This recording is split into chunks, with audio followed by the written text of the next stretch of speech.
Muchísimas gracias a todos por sumarse nuevamente. Lamentablemente, como ya sabrán, las grabaciones en vivo de este seminario se han perdido. Hemos solamente conservado una discusión en el final con nuestro compañero Julián. Así que bueno, lo que vamos a presentar ahora es una regrabación de esas dos primeras partes que se han perdido. ¿Bien? Bueno, nuestro segundo encuentro, como les habíamos planteado, iba a consistir precisamente en el concepto de libido, ¿bien? Que como ya les venía planteando anteriormente, el concepto de libido iba a ser uno de los tres conceptos fundamentales que íbamos a tratar para este seminario, para entender finalmente en qué consiste el complejo de Edipo, ¿bien? Así que bueno, me parece que de los tres conceptos, libido, imago y complejo, libido es el concepto más fundamental para entender de los tres, ¿bien?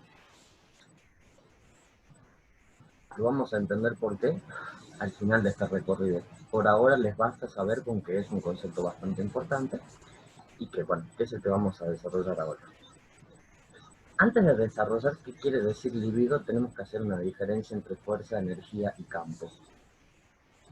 Muchas veces estos conceptos se confunden, bien, en el lenguaje cotidiano y la verdad es que significan cosas muy distintas, bien.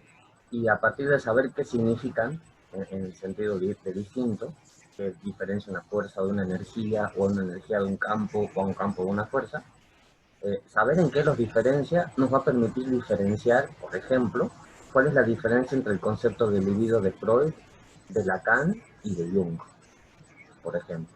¿Bien? Entonces vamos a repasar un poco algunas definiciones fundamentales.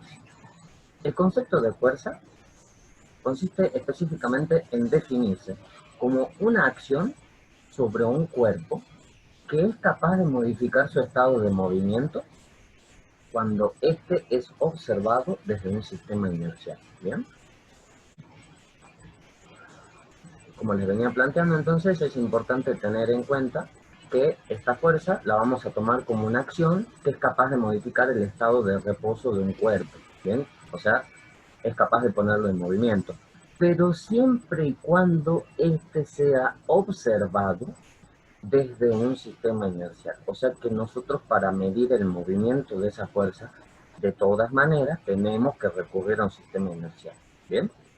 Pero bueno, ¿a quién le adjudicamos el agente de haber realizado ese movimiento? Desde luego, no al sistema inercial, no al sistema de referencia, sino lo que estamos haciendo referencia es a, bueno, en este caso una imagen, a la persona que está moviendo el objeto, ¿bien?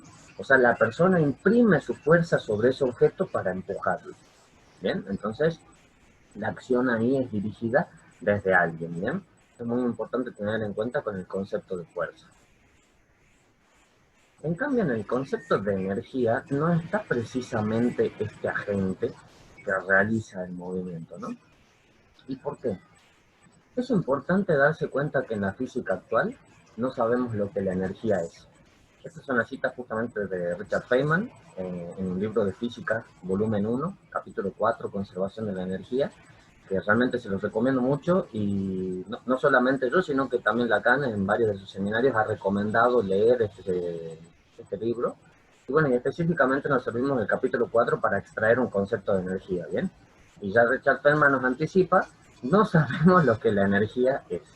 Bien, así que me parece que es una forma muy interesante de un físico para empezar a definir algo, ¿no? Ya que no es solamente Lacan el que nos anda con enigmas. También los físicos trabajan con cosas que a veces no saben definir qué es. No tenemos un modelo de energía formada por pequeñas gotas de un tamaño definido. No es así. Sin embargo, hay fórmulas para calcular cierta cantidad numérica. Y cuando las juntamos a todas nos da el mismo número, ¿bien? Ustedes van a este capítulo que les comentaba, van a escuchar justamente un ejemplo de Richard Feynman, donde, bueno, está una mamá que le ha comprado un cajón de bloques a su chico, ¿no? A su hijo. Bueno, y este cajón de bloques dice en la parte de afuera que tiene 28 bloques.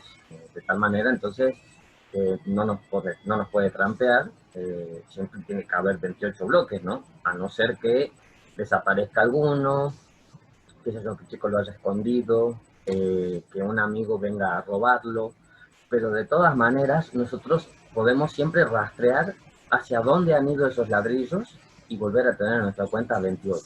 ¿Bien? Lo que se está refiriendo Feynman con esto es que por ahí a nosotros no nos interesan los bloques.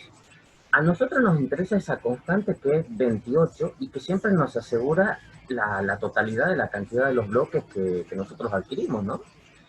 Eh, Ustedes me pueden decir que es un ejemplo, ¿cómo se diría? Muy escaso para la física, pero bueno, es el que ha puesto Feynman, y me parece que es más que escaso, es muy revelador de cómo eso opera hasta en las cosas más cotidianas de la vida, ¿no? Esa cuestión de cuantificar un objeto para justamente poder medirlo, ¿no? Por cuantificar acá no nos estamos refiriendo a otra cosa que servirse de un número. Bien, pero volvamos un rato, 2 segunditos, a lo que nos desarrolla Feynman con el concepto de energía. No tenemos un modelo de energía formado por pequeñas gotas de un tamaño definido, o sea que no nos importan los bloques, no nos importan las gotas de lo que estamos midiendo. No es así. Sin embargo, hay fórmulas para calcular cierta cantidad numérica y cuando las juntamos a todas nos da siempre el mismo número. Es algo abstracto en el sentido que no nos informa el mecanismo o las razones para las diversas fórmulas, sino la pura fórmula, dice Feynman. Y esto entonces es muy importante porque esta pura fórmula no nos está noticiando necesariamente de lo que ocurre en la realidad como fuerza, ¿bien? Sino que lo que es la energía para el físico es una fórmula matemática. O sea, no es el objeto, sino es la fórmula que permite medir una constante y atrapar aproximadamente, yo se los digo así, de una manera precisa, pero no exacta, un objeto.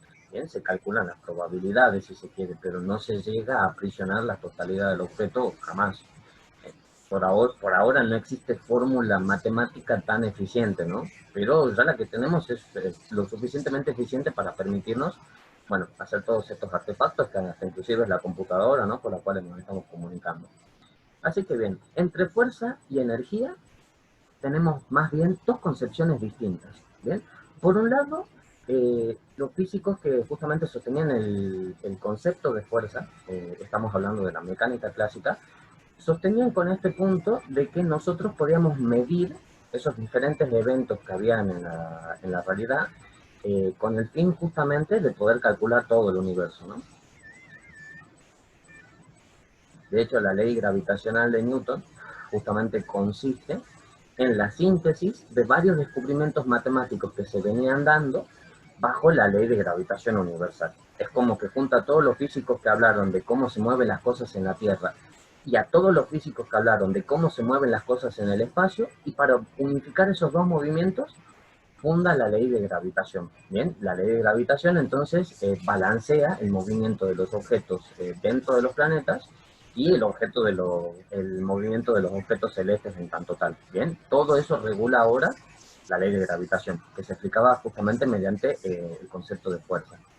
Pero con el concepto de energía, a nosotros ya no nos interesa saber específicamente los movimientos que da un planeta. También nos interesa saber todas sus probabilidades de por qué no podría moverse de otro modo, por ejemplo, o cuál es la trayectoria que persigue. ¿Bien? Ya nos enfocaríamos más bien en calcular esa trayectoria más que si se mueve o no se mueve. ¿Bien? El concepto de energía entonces tiene esta importancia de que nos permite pensar en un nivel abstracto un poco más elevado que lo que nos permite el concepto de fuerza. ¿Bien? Bueno, y por hoy no me voy a meter con el concepto de campo, porque solamente vamos a hacer la diferencia entre fuerza y energía, ¿ven? Como ya les venía hablando.